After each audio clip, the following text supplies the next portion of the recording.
Pemirsa News TV Pontianak, jumpa lagi bersama saya Galih Wahyudi di Galih Talk Show. Dan hari ini saya mendapatkan kehormatan yang luar biasa, bisa duduk bersama seorang raja, bisa duduk bersama untuk ngobrol dan bercerita tentang banyak hal, tentang sejarah dan lain-lainnya.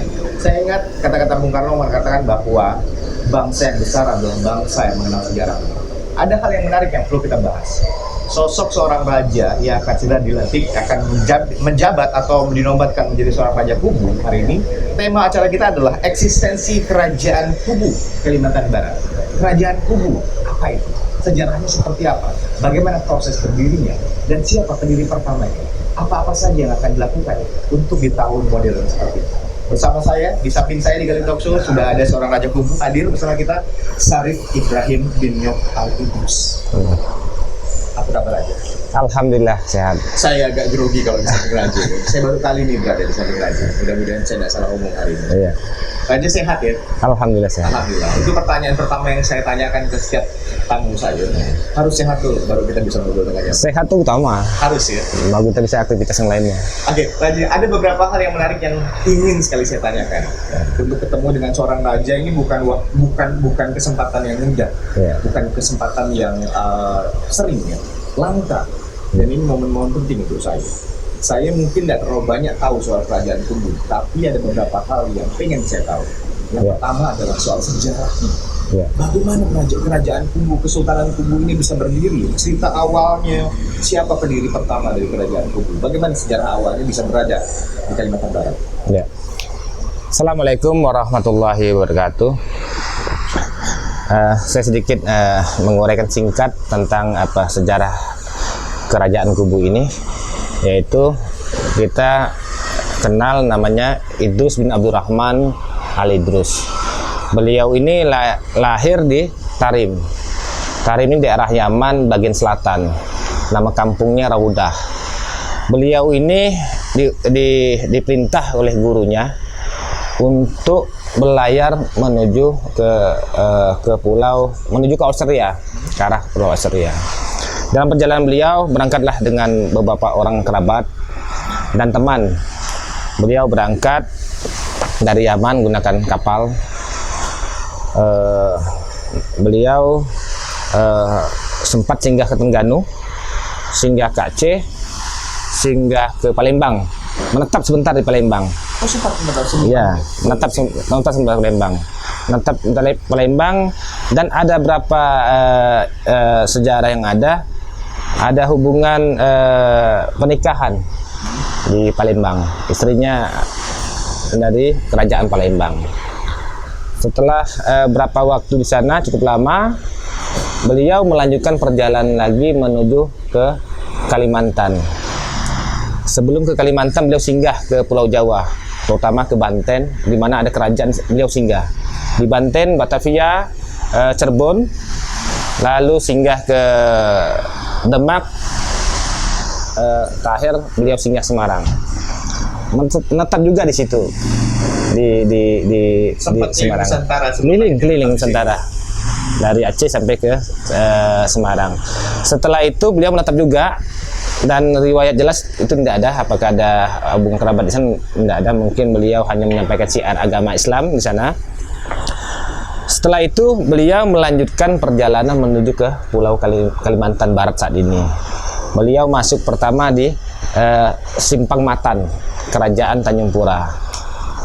Di Simpang Matan beliau ini bertemu dengan Kerajaan Matan waktu itu, Beliau tidak singgah lama, dan beliau rencananya pengen ke Mempawah, dan yang menambung Mempawah.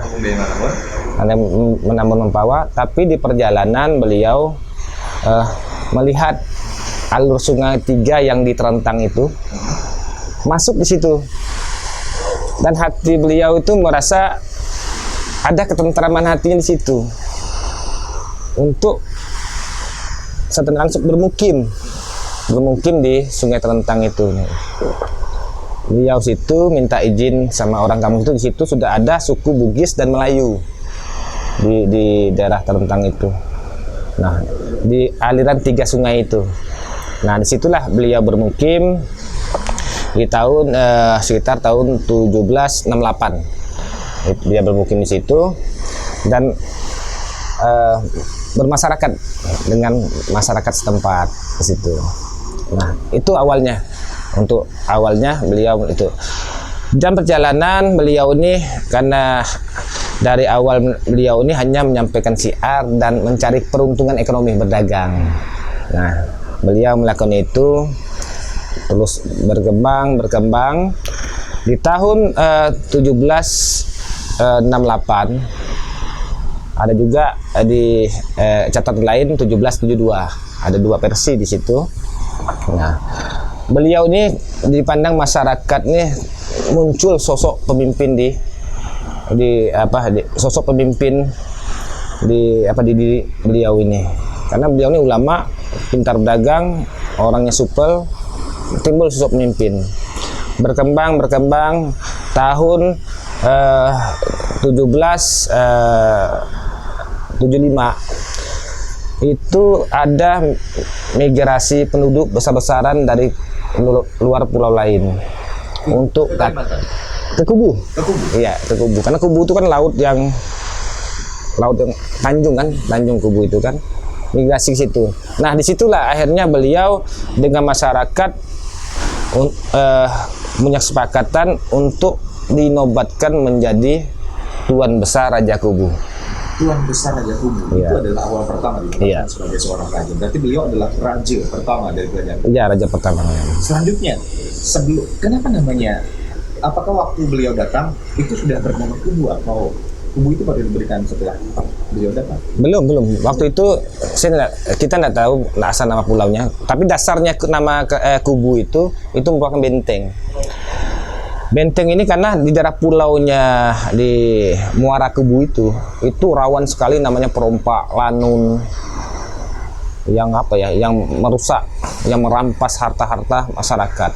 Dibangunlah benteng Kubu berupa kayu-kayu besar yang dipancangkan di membentuk benteng di Muara Kubu itu. Berarti itu adalah asal muasal dari nama. Itu asal muasalnya. Akhirnya diberikan nama Kesultanan Kubu. Sultan Benteng. Oke, baik Raja. Kalau misalnya batas cakupan wilayahnya, batas-batas wilayahnya untuk Kerajaan Kubu ini daerah mana-mana aja? Batas wilayah Kubu ini berdasarkan aliran sungai. Aliran sungai? Ya, aliran sungai.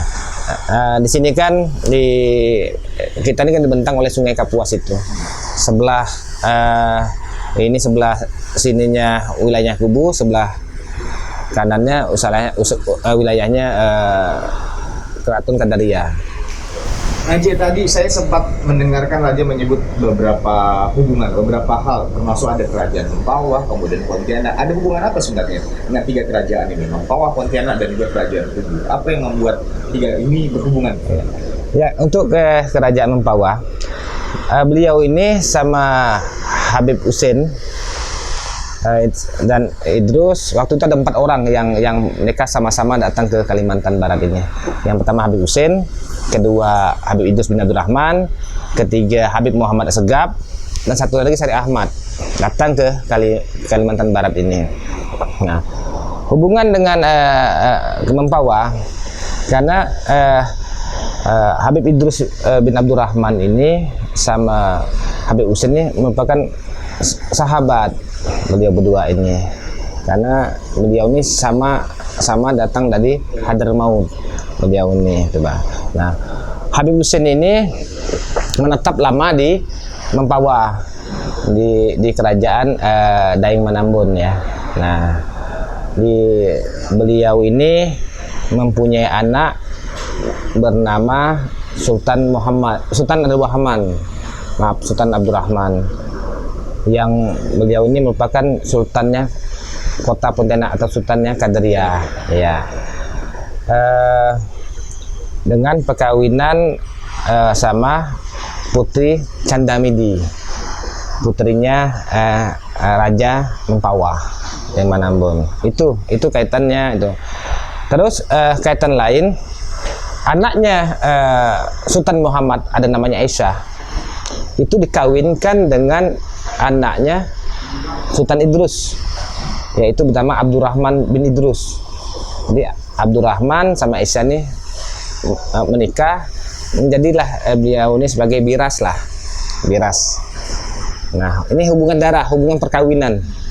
Nah, yang mengeratkan beliau ini kerajaan Mempawah, kerajaan kota Pontianak atau Qadariyah, dan kerajaan Kubu ini hubung yang erat dan emosional ini ikatan perkawinan. Ikatan perkawinan. Iya. Yang akhirnya membuat 3 kerajaan ini saling berhubungan. Iya, saling berhubungan. Oke, Raja, beberapa hal yang menarik di sini adalah ternyata saling sepakat dengan wilayah, kemudian juga metode, kemudian datang awal adalah untuk berdagang, kemudian juga syiar agama Islam. Ada beberapa hal yang saya ingin tahu setelah tidak lagi berkuasa secara penuh, secara Indonesia menyerahkan kekuasaan kepada Republik Indonesia, namun tatanan kesultanan, tatanan kerajaan itu masih terus berjalan. Tentunya ada agenda-agenda yang terus dilestarikan, ada hal-hal yang terus dilaksanakan. Apa saja hal-hal yang mungkin akan dilaksanakan di tahun ini, di zaman modern seperti ini? Jangan dijawab terlebih dahulu, kita akan kembali lagi nantinya setelah yang berikut ini, tetap di Gali Talk Show.